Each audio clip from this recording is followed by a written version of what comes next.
Wall Street protests and social media. MSU goes gaga for cancer. And if you're thinking of running a toll on the Parkway, think again. All this and more on this edition of Inside MSU.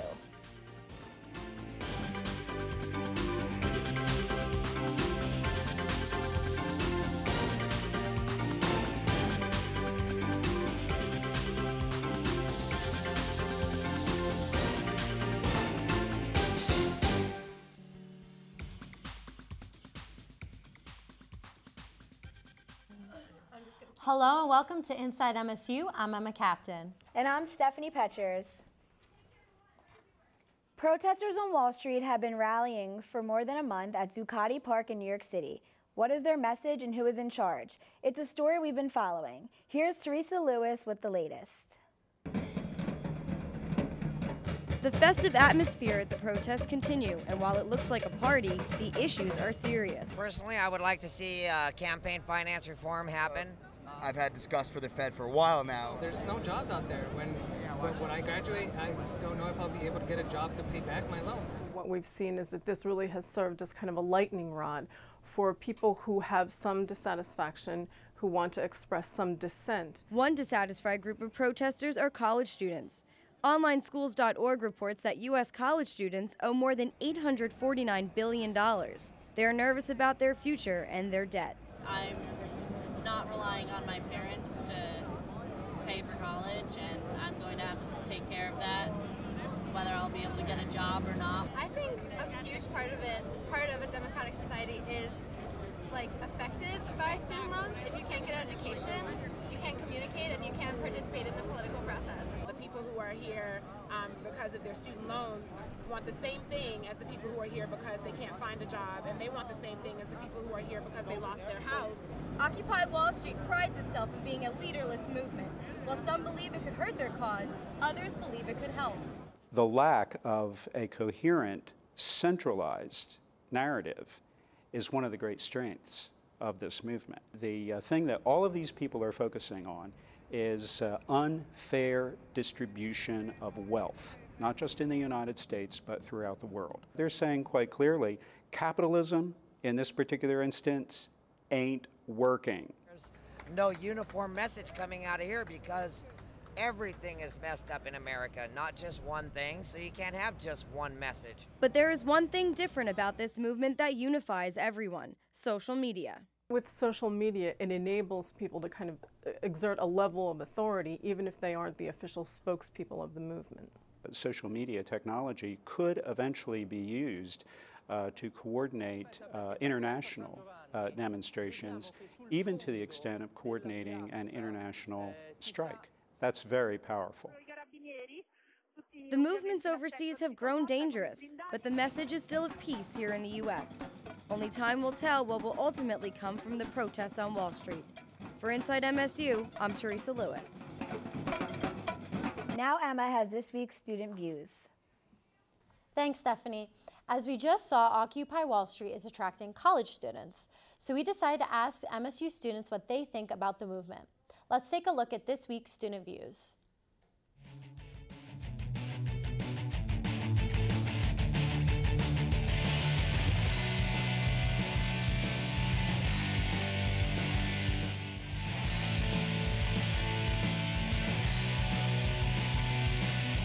I think it's the beginning of something where people are actually having an opinion again. I think for so long we just kind of were spoon-fed whatever was given us from the top bottom. And I think we're actually starting to question things and think on our own, and I think it's a good thing. I believe they're taking a stand for capitalism, and I feel like someone needs to speak out. I hope that there is progress from it. I definitely feel like the economy is spiraling downhill. I think when 1% of the population has the majority of the wealth, it's a big problem. And I feel like what Occupy Wall Street basically is saying is that we don't even need all of it. We just want some more of it. You know, we want a slightly larger piece of the pie. I'm kind of happy that it's happening because other countries do it when they're upset about things. So I'm glad we're kind of following through, because usually we get upset in America about something and we just talk about it, but we never do anything. It's a movement or a cause that's needed in America at this time, especially with everything going on Wall Street, not just Wall Street, in corporate America, period. The rich getting richer and the poor, steadily getting poorer. I think it's time that the middle class and lower class America, take a stand against, the upper class, and that, all they're asking for is that things be fair and that greed really be put to rest. A new regulation will require motorists to use exact change on the Garden State Parkway. And if you're thinking about blowing those tolls, forget about it. As of Monday, video cameras were activated at all 84 exact change lanes to catch toll cheats. The previous toll cheats were recorded by officers that were assigned to write down license plate numbers of offenders. Now computers will keep track of an offender's license plate number, and motorists will automatically get a $50 violation notice on their second offense. So far this year, the Parkway has lost $3.2 million on toll cheats. Back to Stephanie. MSU students recently teamed up with the American Cancer Society to raise money for cancer research. The event was called Colleges Against Cancer, and it took place in the Student Center. The theme for the night, Lady Gaga. Here's Inside MSU's Juliet Fernandez with a look.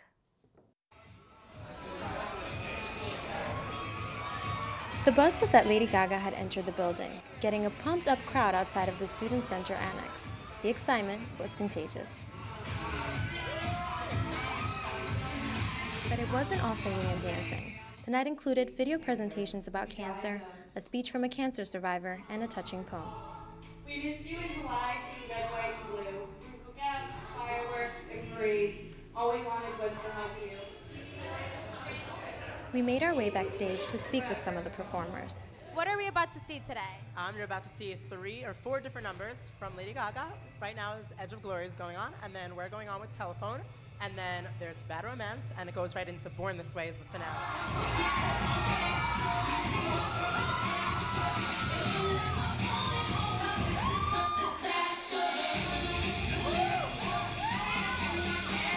The players brought Gaga's fierceness to the dance floor, and the crowd responded. Tell me, what did you think of the show? I thought it was fantastic. They did a really, really great job, and all the cancer stuff intermingled was really nice as well. They had some really good presentations. Yeah. And the Lady Gaga performances were excellent. I feel like the crowd really liked it. What do you think? It went insane. I don't know what to do with everybody. I was like, there's so much noise.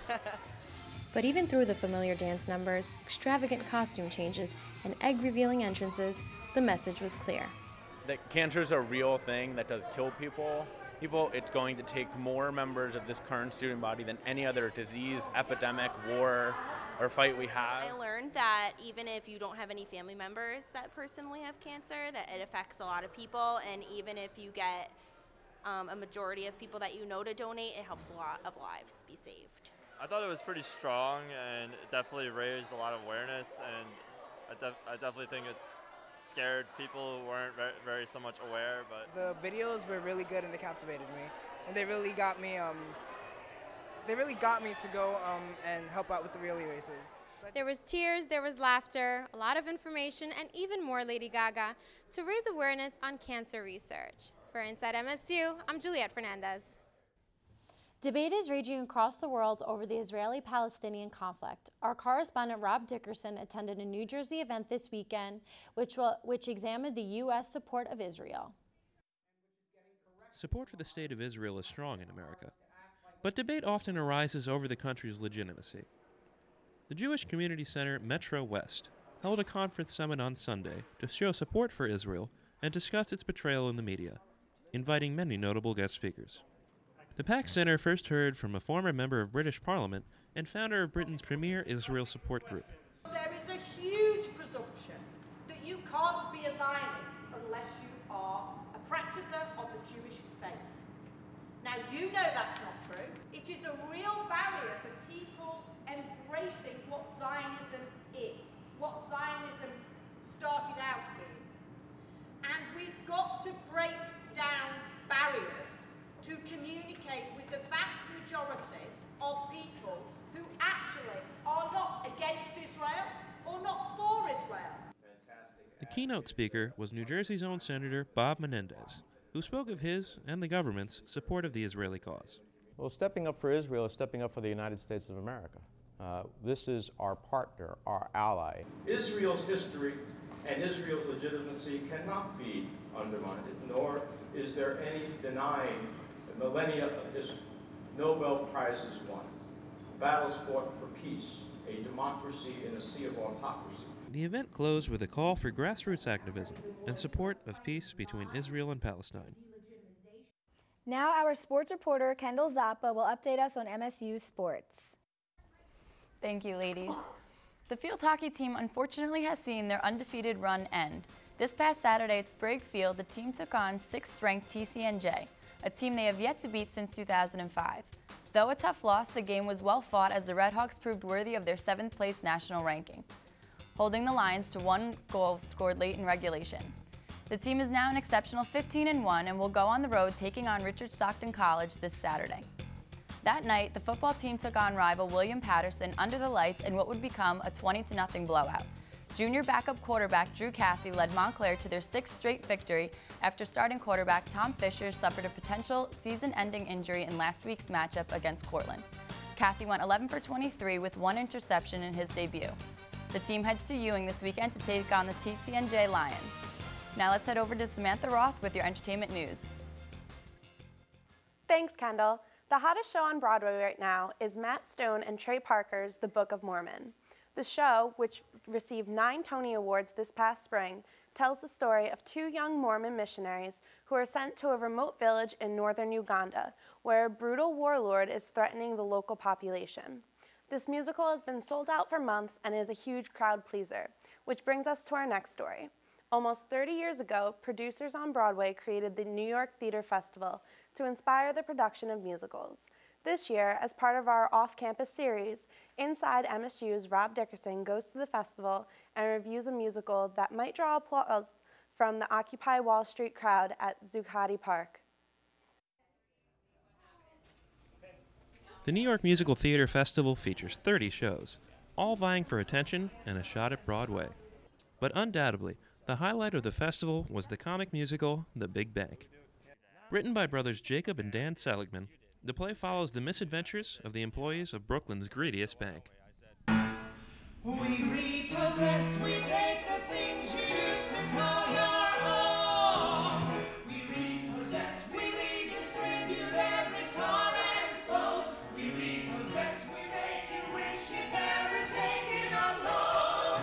Your pain is our gain, our joy is your sorrow. We repossess and strip you to the bone.